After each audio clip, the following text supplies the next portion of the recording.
Assalamualaikum warahmatullahi wabarakatuh. Perkenalkan, nama saya Iman Praja Ahmad dengan NIM 4524230049. Pada kesempatan kali ini, saya akan menjelaskan tentang sains dan teknologi dalam Al-Quran dengan dosen pengampu Profesor Dr. Novianti Jafri, SPDI, MPDI.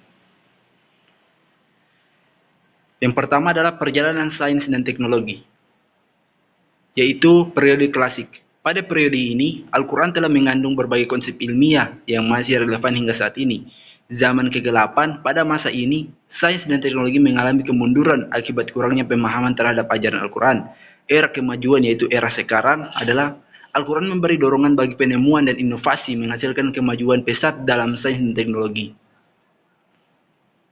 Qurani paradigma, keterbukaan berpikir. Al-Quran mengajarkan keterbukaan berpikir agar dapat menghadapi perubahan zaman dan memahami fenomena sains dan teknologi. Yang kedua, keseimbangan.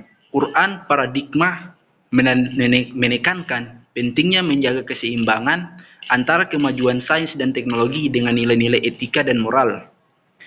Yang berikutnya adalah pengembangan potensi. Al-Quran mendorong manusia untuk mengembangkan potensi mereka dalam sains dan teknologi demi kemaslahatan umat manusia.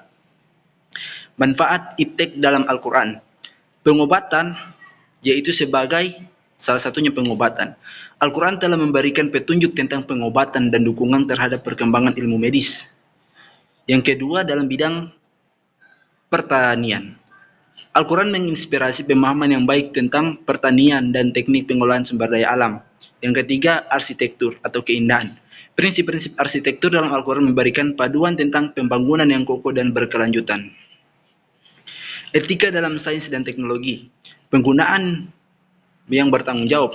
Al-Quran mengajarkan penggunaan sains dan teknologi yang bertanggung jawab, menghindari dampak negatif pada lingkungan dan umat manusia.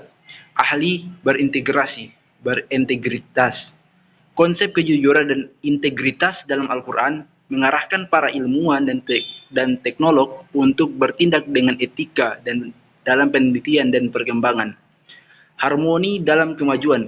Al-Quran mengingatkan tentang pentingnya menjaga harmoni antara ilmu pengetahuan teknologi dan nilai-nilai keagamaan serta kemanusiaan. Pesatnya inovasi. Telekomunikasi telah mengalami kemajuan pesat berkat inovasi di bidang teknologi sejalan dengan pesan dalam Al-Quran. Yang kedua, eksplorasi antariksa. Penjelajahan dan eksplorasi antariksa telah mencapai kemajuan luar biasa berkat penemuan dan teknologi yang didorong oleh pemahaman Al-Quran. Energi terbarukan. Al-Quran mendorong pengembangan energi terbarukan yang ramah lingkungan untuk mencapai keberlanjutan ekonomi dan lingkungan. Pesatnya tantangan menghadapi masa devanovasi. Keselarasan etika dan teknologi. Al-Quran mengingatkan agar perkembangan teknologi selalu sejalan dengan nilai-nilai etika serta kepentingan umat manusia dan alam semesta, sejalan dengan pesan dalam Al-Quran. Keamanan dan privasi. Di era digital, pengamanan dan privasi menjadi penting sehingga perlu diterapkan berdasarkan ajaran Al-Quran. Tantangan moral dan sosial. Perkembangan sains dan teknologi memunculkan tantangan-tantangan moral dan sosial yang harus dihadapi dengan bijaksana yang sesuai dengan prinsip Quran. Mungkin hanya itu yang bisa saya sampaikan dalam video ini. Lebih dan kurangnya saya mohon maaf. Wabillahi taufiq wal hidayah. Wassalamualaikum warahmatullahi wabarakatuh.